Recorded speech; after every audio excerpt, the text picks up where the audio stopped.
سلام علی عبادہ الذین اصطفیٰ اما بعد۔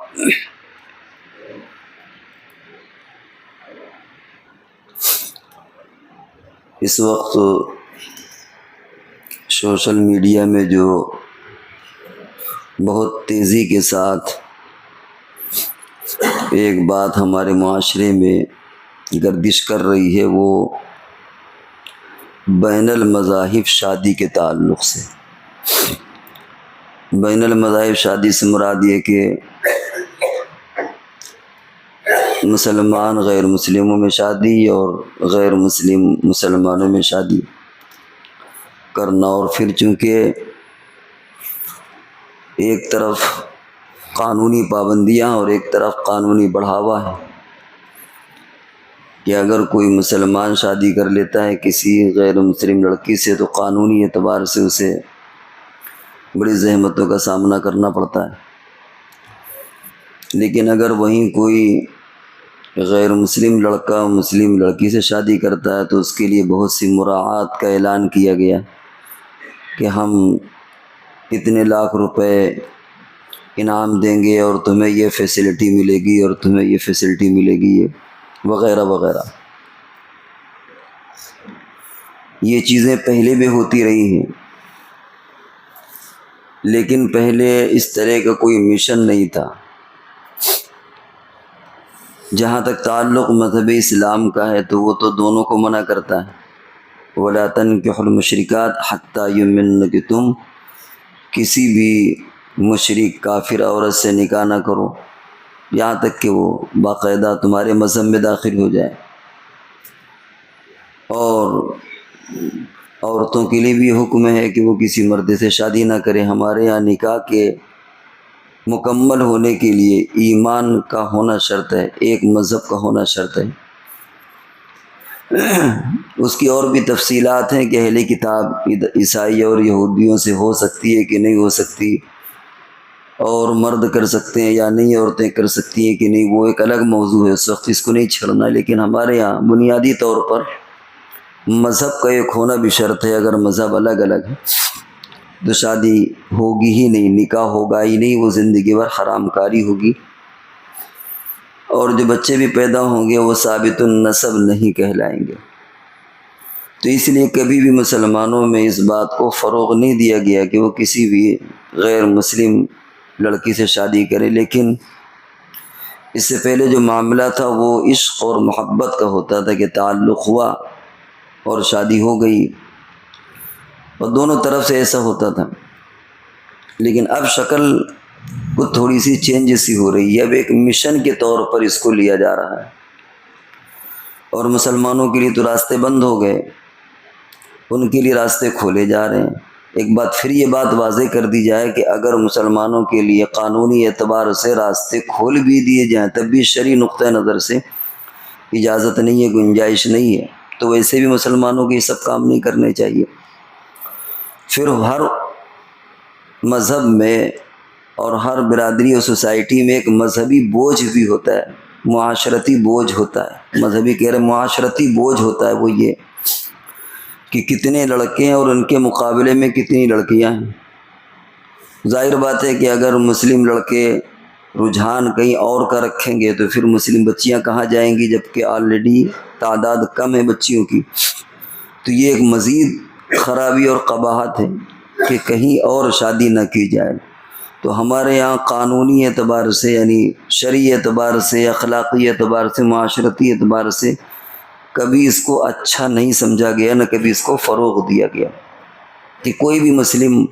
لڑکا کہیں بھی جا کر کے شادی کرے۔ اسی لیے یہ جو لو جہاد کا نعرہ یہ بھی ٹوٹلی فراڈ ہے، اس کا بھی حقیقت سے کوئی تعلق نہیں ہے۔ لیکن ادھر سے معاملہ کو ذرا دوسرا ہے کہ مسلم بچیوں کو لاؤ، اور اس میں بھی کوئی ہمدردی نہیں ہے۔ ہمدردی اس لیے نہیں ہے کہ جیسے مسلمانوں کے ہاں یہ تعداد کم ہے، ایسے ان کے ہاں بھی یہ تعداد کم ہے۔ تو ظاہر بات ہے کہ کوئی بھی قوم اور کوئی بھی مذہب والے اس بات کو پسند نہیں کریں گے کہ اپنا بوجھ نہ اٹھا کر کے دوسروں کا بوجھ اٹھائیں۔ وہ ان کے ہاں خود بچیاں کم ہیں، اگر ان کے لڑکے مسلم لڑکیوں سے شادی کریں گے تو پھر غیر مسلم لڑکیاں کہاں جائیں گی؟ تو وہ اپنا بوجھ نہ اٹھا کر کے ہمارا بوجھ اٹھائے، مسلمانوں کا بوجھ اٹھائے، ظاہر بات ہے کہ اتنے بیوقوف تو نہیں ہے وہ۔ لہذا مقصد کچھ اور ہے، بس اس بات کو سمجھنا ہے۔ مقصد یہ ہے کہ مسلمانوں کو کسی طرح سے ذلیل کرنا، ان کو رسوا کرنا، یہ اصل مقصد۔ ان کے یہاں بھی ہمدردی نہیں ہے۔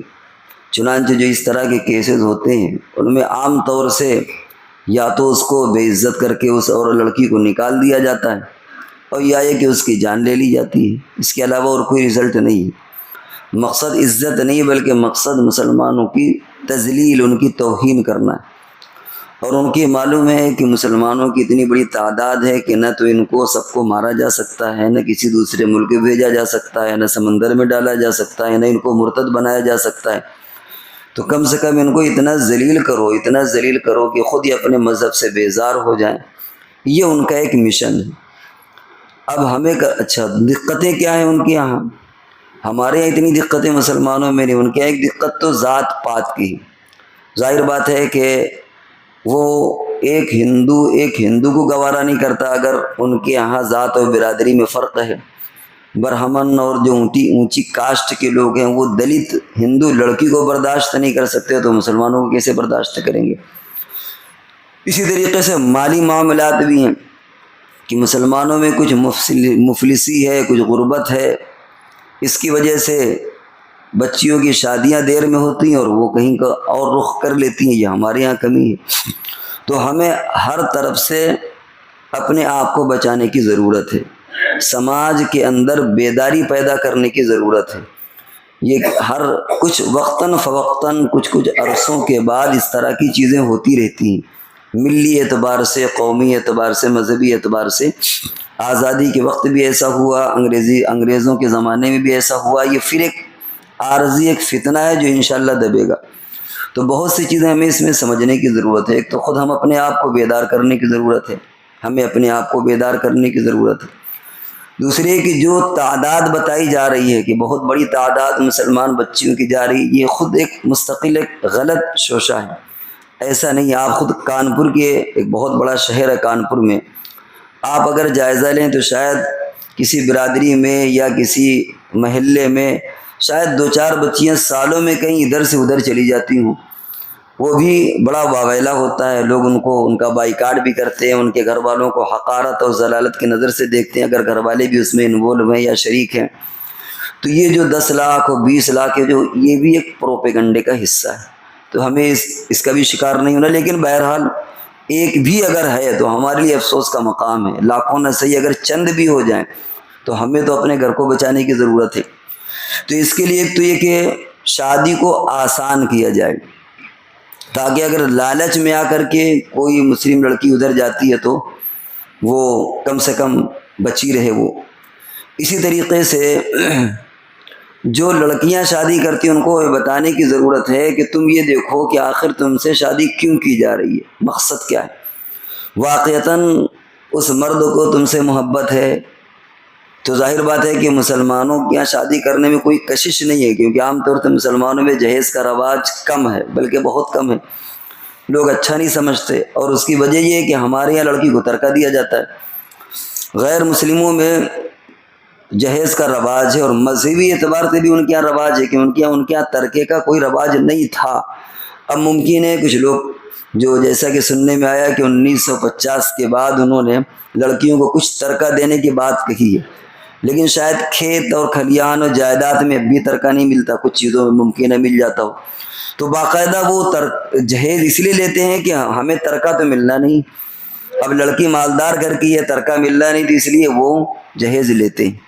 وہ جانے ان کا کام جانے۔ لیکن ہمارے ہاں جو کنسپٹ مسلمانوں میں وہ باقاعدہ ترکہ کا کنسپٹ ہے کہ مرنے کے بعد اس کو ترکہ ملے گا، اس لیے مسلمانوں میں جہیز کا رجحان کم ہے۔ اسی لیے جہیز کے معاملات بھی بڑے خفیہ طور پر کیے جاتے ہیں، پتہ نہیں چلتا لوگوں کو۔ بعض لوگ ہوتے ہیں جو نمائش کر دیتے ہیں، لیکن عام طور سے اگر ہوتا بھی تھا تو بہت کم ہو گیا، اب لوگ نمائش نہیں کرتے، چپکے سے دیتے ہیں۔ اور اگر بعد میں لوگوں کو معلوم ہو جائے کہ انہوں نے جہیز کی لوبھ میں اور اس میں شادی کی تو لوگ تانا بھی دیتے ہیں، ٹانٹنگ بھی کستے ہیں کہ دیکھا فلانے تھے انہوں نے جہیز میں جہیز کی لالچ میں شادی کر لی تو معاشرے میں اچھا نہیں سمجھا جاتا، یہ ایک اچھی بات ہے، پر ہمارے یہاں جہیز کا اتنا تصور نہیں ہے، لیکن کہیں نہ کہیں مال و دولت ذہن میں ہوتی ہے، ضرورت اس کی ہے کہ اس کو بھی خرچ کر کے نکالا جائے، اور اصل چیز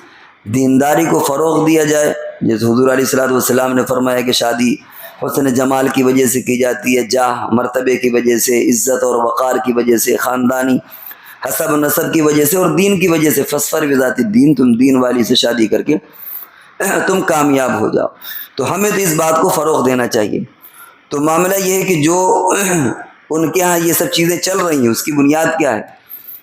کہ وہ مسلمانوں کو ذلیل کرنا چاہتے ہیں، اور جو بھی مسلم بچیاں جاتی ہیں ان کو بھی سوچنا چاہیے کہ آخر یہ ہم سے شادی کیوں کر رہا ہے، یہ ایک اہم مقصد ہے۔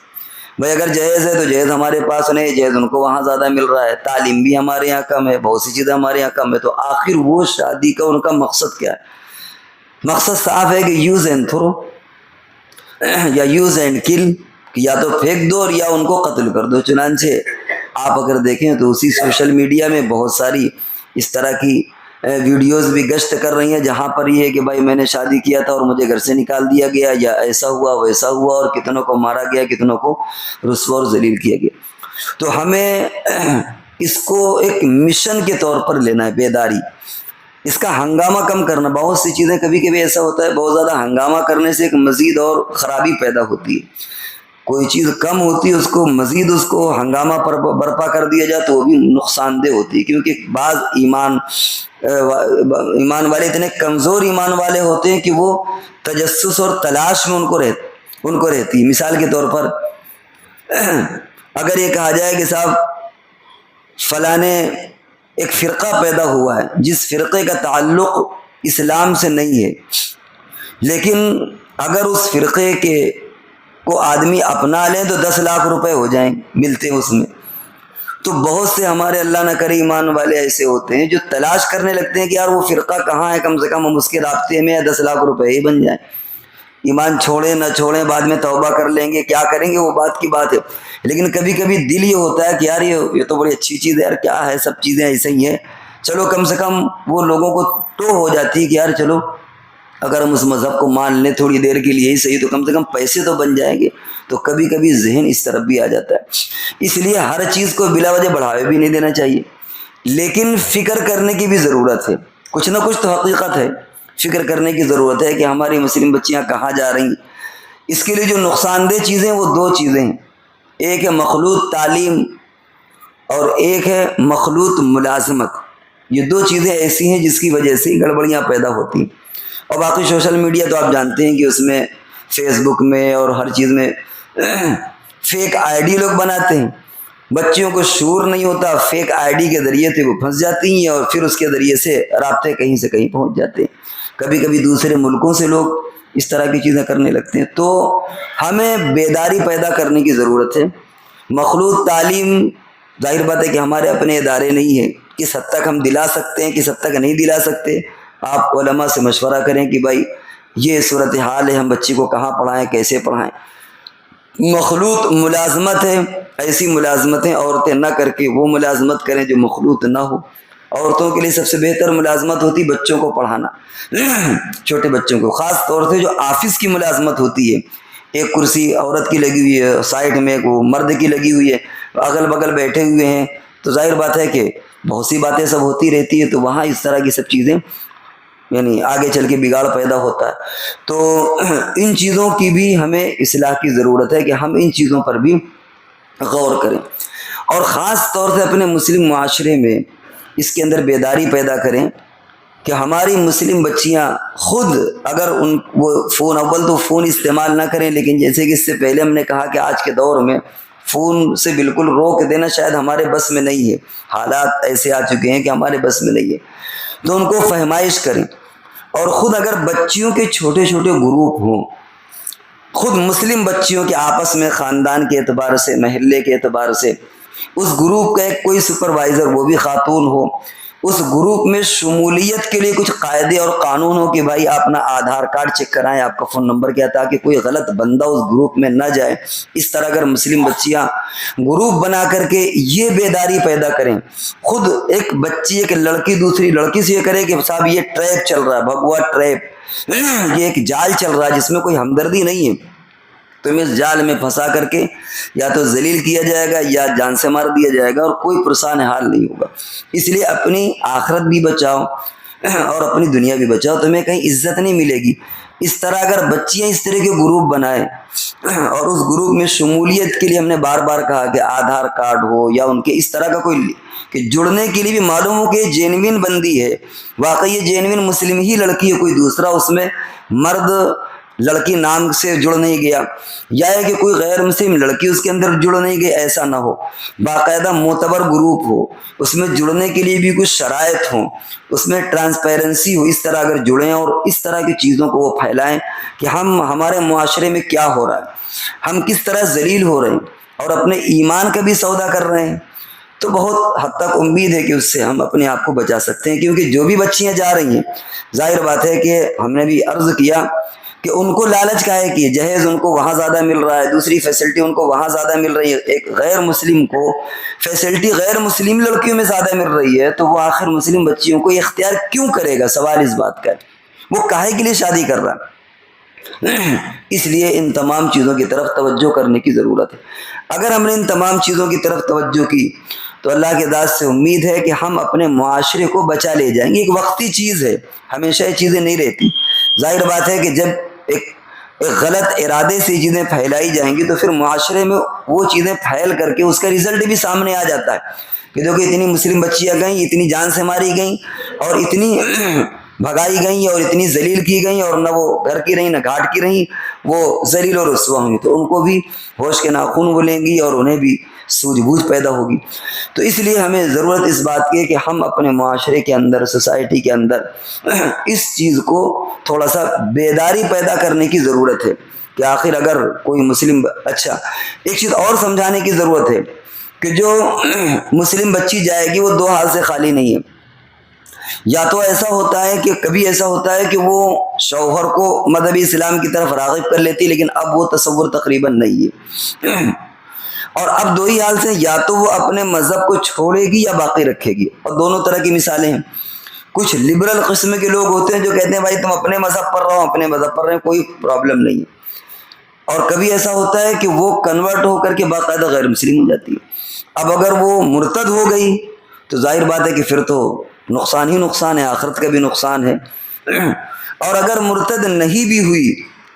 تو ظاہر بات ہے کہ جو شادی کے مقاصد ہوتے ہیں، بہت سی ایسی چیزیں جسے قدم قدم پر اسے اڑنا پڑے گا، اس کے رشتہ دار چھوٹیں گے، اس کے گھر بار چھوٹے گا، اسی طریقے سے بہت سی چیزیں اپنانی پڑیں گی۔ مثال کے طور پر گوبر کے تعلق ہے، گوبر کی عقیدت، بعض تہواروں کے اندر گوبر کا سمان اور اس کی پوجا کرنا پڑتی ہے، کبھی کہیں گائے کا پیشاب پینا پڑے، کبھی کہیں اور بہت سی ابھی جو سوشل میڈیا میں تقریباً 19-20 چیزیں ایسی بیان کی گئی ہیں کہ کیا کیا نقصانات ہیں ایمانی اعتبار سے، اخروی اعتبار سے، اور اخلاقی اور دنیاوی اعتبار سے، ذلت اور رسوائی کے اعتبار سے کیا کیا نقصانات، جن میں یہ چیزیں بھی ہیں کہ گوبر ہے، یعنی پیشاب ہے، گائے کا سمن، نہ جانے کیا کیا آ جا کر کے کرنا پڑے گا۔ تو ایک مسلم بچی جو اللہ پر ایمان رکھتی ہے، حضور صلی اللہ علیہ وسلم پر ایمان رکھتی ہے، کیسے وہ اس کو گوارا کرے گی؟ تو اس لیے انہیں یہ سمجھانے کی بھی ضرورت ہے کہ یہ تمہیں وہاں پر جا کر کے نقصانات اٹھانے پڑیں گے۔ اگر مذہب بدلتا ہے، مرتد ہوتی ہیں، تو ظاہر بات ہے کہ وہ دنیا اور آخرت کا بیڑا غرق ہو گئے، لیکن اگر وہ اپنے مذہب پر باقی بھی رہتی ہے تو حرام کاری تو ہوگی، اس سے تو انکار نہیں کیا جا سکتا۔ بچے جو پیدا ہوں گے وہ ثابت النسب نہیں ہوں گے، لیکن اس کے علاوہ معاشرت بدلے گی، سوسائٹی بدلے گی، اپنے چھوٹیں گے، اور کیا کیا گندی چیزیں کرنا پڑیں گی وہ بھی کوئی تصور انسان نہیں کر سکتا۔ تو اس لیے یہ چیزیں بھی ہمیں اپنے معاشرے میں، اپنی مسلمان بچیوں میں سمجھانے کی ضرورت ہے۔ گھر میں ہم مشورے کریں، بچیوں سے آگاہ رہیں کہ فون استعمال کر رہی ہیں تو کہیں ایسا تو نہیں کہ غلط فون استعمال ہو رہا ہو، ان کو سمجھانے کی ضرورت ہے۔ اور برادری میں ہے، خاندان میں ہے، اگر اس طریقے سے چھوٹے چھوٹے ہم بچوں کے گروپ بنائیں، لیکن یاد رکھیے کہ اس گروپ میں جو ہم نے قید لگائی ہے کہ اس میں صرف بچیاں ہوں، اس کا کوئی گارجین ہو، ایک آدھ علماء کو بھی اس میں شامل کر سکتی ہیں، اور اس کے شمولیت کے لیے شرائط سخت، تو اس طرح اگر ہم اس کو دائروں کو پھیلائیں گے تو کوئی بھی ایک چیز کہی جائے گی تو وہ ساری مسلم بچیوں تک پہنچ جائے گی کہ بھائی یہ پیغام مسجد سے دیا گیا، یہ پیغام علماء اس وقت دے رہے ہیں، یا ہمارے اوپر اس طرح کے خطرات ہیں، کیونکہ بہت سے لوگوں کو اس کا شعور اور علم نہیں ہو پاتا، خالی ذہن ہوتی ہیں، اسلام کی طرف سے اتنی معلومات نہیں ہوتی، اور وہ ٹریپ اور جال میں پھنس جاتی ہیں، پھنسنے کے بعد پھر نکلنا مشکل ہوتا ہے۔ تو اس لیے ہمیں اس وقت یہ جو کیفیت چل رہی ہے اس سے اپنے معاشرے کو نکالنے کی ضرورت ہے، اور جو بھی بچی اگر ایسی غلطی کر بھی بیٹھے تو فوراً مرتد ہونے کا حکم نہیں لگایا جائے گا۔ ہمارے ایک غلطی یہ بھی ہے کہ اگر کسی نے غیر مسلم لڑکے سے شادی کر لی تو اسے یہ نہیں کہیں گے کہ وہ مرتد ہو گئی، وہ ہندو ہو گئی، اسلام سے نکل گئی۔ گناہ ہونا ایک الگ چیز ہے اور اسلام سے نکلنا ایک الگ چیز ہے۔ اسلام سے تو بندہ اس وقت نکلتا ہے جبکہ ان کے مذہب کی چیزوں کو وہ دل سے ایکسیپٹ کر لے، اسلام کو چھوڑ کر کے ان کے دیوی دیوتاؤں کو، ان کے مذہب کو قبول کر لے، مذہب اسلام کو چھوڑ دے، تب وہ مرتد ہو جائے گی، تب وہ غیر مسلم کہلائے گی۔ لیکن اگر وہ خالی تعلقات قائم ہو گئے شادی کے ذریعے سے، تو چاہے وہ تعلقات زناکاری کہلائیں، حرام کاری کہلائیں، اور گناہ، اسے یہ کہا جائے گا کہ فسق و فجور میں وہ اچھی مبتلا ہے، لیکن اسے کافر نہیں کہا جائے گا کہ وہ کافر ہو گئی۔ کفر کے حدود الگ ہیں اور گناہ کی حدود الگ ہیں۔ تو بہرحال اس وقت جو یہ بات تیزی سے چل رہی ہے اور فکر مند ہیں لوگ، اور فکر مند ہونے کی ضرورت بھی ہے، بس ضرورت اس بات کی ہے کہ ہمیں اپنے سماج میں ان باتوں کو ہم پھیلائیں، اور جو ان کی طرف سے ایک مشن کے طور پر یہ چیز چلائی جا رہی ہے، اور اس میں کوئی ہمدردی نہیں ہے، بلکہ اس میں ہماری جان، عزت، مال، آبرو، ہر چیز کو اس میں نقصان ہے۔ جو بچیاں جا رہی ہیں ان کو یہ بات باور کرانے کی ضرورت ہے، اور ہمیں بھی خود مسلم معاشرے کے اندر جلدی شادی کا فروغ دینا چاہیے۔